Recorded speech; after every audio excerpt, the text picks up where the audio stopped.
నమస్తే సార్. నమస్కారం అండి. Welcome to Dhatri business. Dhatri business ప్రేక్షకులకి, యాజమాన్యానికి అభినందనలు, సుస్వాగతాలు.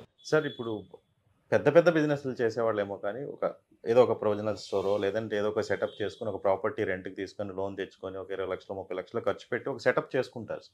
సెటప్ చేసుకున్న తర్వాత ఆ ప్రాపర్టీ ఎవరైతే రెంట్కి ఇచ్చారో ఆ ఓనర్కి ఆ బిజినెస్ పెట్టిన వాళ్ళకి మధ్యలో టర్మ్స్ ఏమైనా కుదరకపోతే లేదంటే ఏదైనా అన్ఫోర్చున్ సిచ్యువేషన్ ఏదైనా వచ్చినప్పుడు వాళ్ళు ఖాళీ చేసి వెళ్ళిపోండి అని అన్నప్పుడు అంతవరకు మనం ఒక యాంబియన్స్ క్రియేట్ చేసుకో ఇంటీరియర్ అవన్నీ మనం సెటప్ చేస్తాము, లక్షలు ఖర్చు పెడతాము. వాళ్ళు వెళ్ళిపోమంటే మనం ఎక్కడికి వెళ్ళలేని స్థితి. ఎందుకంటే వేరే చోటకి మళ్ళీ వెళ్ళినా అదే సెటప్ చేయాలి, అంతే ఖర్చు పెట్టాలి. ఆ స్తోమత ఉండదు, ఎందుకంటే బ్రేక్ ఈవెన్ కూడా వచ్చి ఉండదు. అలాంటి సిచ్యువేషన్లో లీగల్గా ప్రొసీడ్ అవ్వాలి అని అంటే ఎటువంటి ప్రొవిజన్స్ ఉన్నాయి సార్? అంటే ఇప్పుడు రెంట్ కంట్రోల్ యాక్ట్ అని ఒకటి ఉంది. అది కొన్ని అంటే లీజ్ పీరియడ్ని బట్టి, రెంట్ అమౌంట్ని బట్టి ఆ యాక్ట్ అప్లికబిలిటీ ఉందా లేదా తెలుస్తుంది. అది కాకుండా టీపీ యాక్ట్ ఉంది. టీపీ యాక్ట్లో కూడా లీజ్ పీరియడ్ని బట్టి, నెక్స్ట్ రెంట్ అమౌంట్ని బట్టి ఏ యాక్ట్ అప్లికబిలిటీ అనేది ఉంటుందన్నమాట. సో జనరల్గా ఏంటంటే ఒక నోటీస్ పంపిస్తారు. అంటే ప్రేయర్ టు గో టు అంటే కోర్టుకు పోయే ముందల, ఇదిగో బాబు నువ్వు రెంట్కి తీసుకున్నావు, నువ్వు ప్రిమిసెస్ని బాగా వాడటం లేదు, లేదా డబ్బులు విత్ ఇన్ ద అంటే అగ్రీడ్ టైం లోపల రెంట్ కట్టడం లేదు, లేకపోతే నా పర్సనల్ లీడ్ కింద ఈ పర్టికులర్ ప్రిమిసెస్ నా వాళ్ళకో బిజినెస్ చేసేదానికి అవసరం ఉంది, పర్సనల్ రిక్వైర్మెంట్ ఉంది, ఇట్లాంటి గ్రౌండ్స్ పెట్టి వాడు ఒక నోటీస్ పంపిస్తాడు.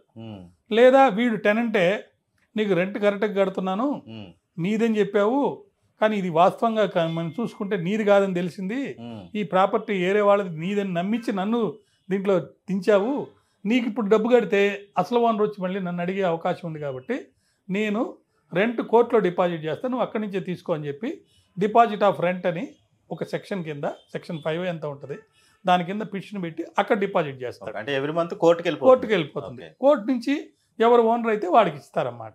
సో ఇలా రెంట్ కంట్రోల్ యాక్ట్ కింద ల్యాండ్ లార్డు టెనెంట్ రిలేషన్షిప్ని డాక్యుమెంట్ రూపంలో ప్రాపర్గా ఎగ్జిక్యూట్ చేసుకొని కవర్డ్ బై లా ఉంటుంది కాబట్టి వెంటనే ఖాళీ చేయండి, లేకపోతే వాడు వచ్చి ఫోర్స్ఫుల్గా తీసేయటం ఇలాంటివి జరగకుండా ఉంటాయి. అంటే ఇప్పుడు ఒకవేళ అది కొంతకాలం అయ్యి బ్రేక్ ఈవెన్ అయ్యి మన బిజినెస్ బాగానే ఉంది, మనకి ఎర్నింగ్స్ బాగానే ఉన్నాయి అన్నప్పుడు ఇలాంటి సిచ్యువేషన్ వచ్చినా మీరు అన్నట్టు కోర్టు పర్మిషన్తో మనం కొంతకాలం దాన్ని డ్రాగ్ చేయొచ్చు. కానీ వెరీ బిగినింగ్ ఆఫ్ ద బిజినెస్లో ఇలాంటి ఇష్యూస్ వచ్చినప్పుడు పెట్టిందంతా వేస్ట్ అవుతుంది, ఆ కాంపన్సేషన్ ఎవరు ఇస్తారు? ఎందుకు వాడు ఖాళీ చేయడు కదా, కోర్టుకి వెళ్ళి ప్రొడక్షన్ తీసుకుంటాడు.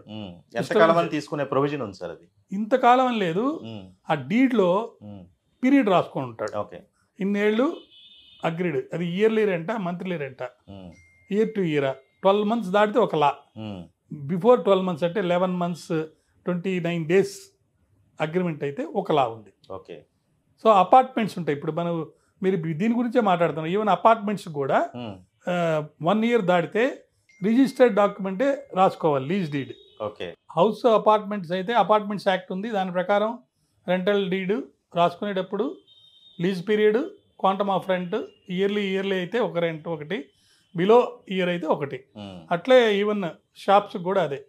దాంతోపాటు షాప్స్ అండ్ ఎస్టాబ్లిష్మెంట్ యాక్ట్ కూడా ఒకటి ఉంటుంది, అక్కడ కూడా రిజిస్టర్ చేసుకొని ఉంటాము. ఎలక్ట్రిసిటీ కనెక్షన్లో మన పేరు ఉంటుంది. తర్వాత బ్యాంక్ నుంచి అదే అడ్రస్ చూపించి ఒక లోన్ తీసుకొని ఉంటాము. ఫర్మ్ రిజిస్ట్రేషన్ సర్టిఫికేట్ కూడా అదే అడ్రస్ పెట్టి ఉంటాము. తర్వాత నైబరర్స్ వాళ్ళతో గుడ్ రిలేషన్షిప్ ఉంటుంది. సో వాళ్ళు కూడా మనం పక్కన ఉన్నట్టుగా డాక్యుమెంట్స్లో రాసుకుంటుంటారు. సో ఇవన్నీ ఎవిడెన్స్ ఉంటుంది కాబట్టి అంత ఈజీగా బ్రేక్ ఈవెన్ రాకముందే దాంట్లో నుంచి డిస్టర్బ్ చేసి తీసేసే పరిస్థితి అయితే ఉండదు. లా అయితే స్ట్రిక్ట్గా ఉంది.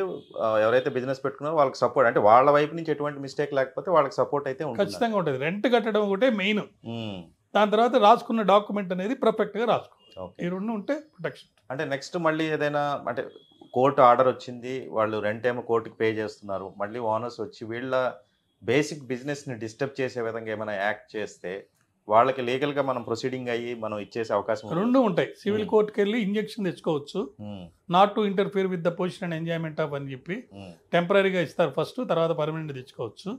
అదేవిధంగా క్రిమినల్ కోర్టులోకి వెళ్ళి ఇట్లా మా వ్యాపారాన్ని డిస్టర్బ్ చేస్తున్నారు, ఆ ఏరియాకి వచ్చి బెదిరిస్తున్నారు, వచ్చి కొనుక్కునే వాళ్ళని, లేకపోతే తట్టాబుట్ట సర్దేసి లాగేస్తారన్నారని చెప్పి చేస్తున్నారని చెప్పి కోర్టుకి క్రిమినల్ ట్రెస్పాస్ కింద, లేకపోతే ఫోర్స్ఫుల్ థ్రెటనింగ్, ఎవిక్షను, ఇవన్నీ కేసులు పెట్టచ్చు.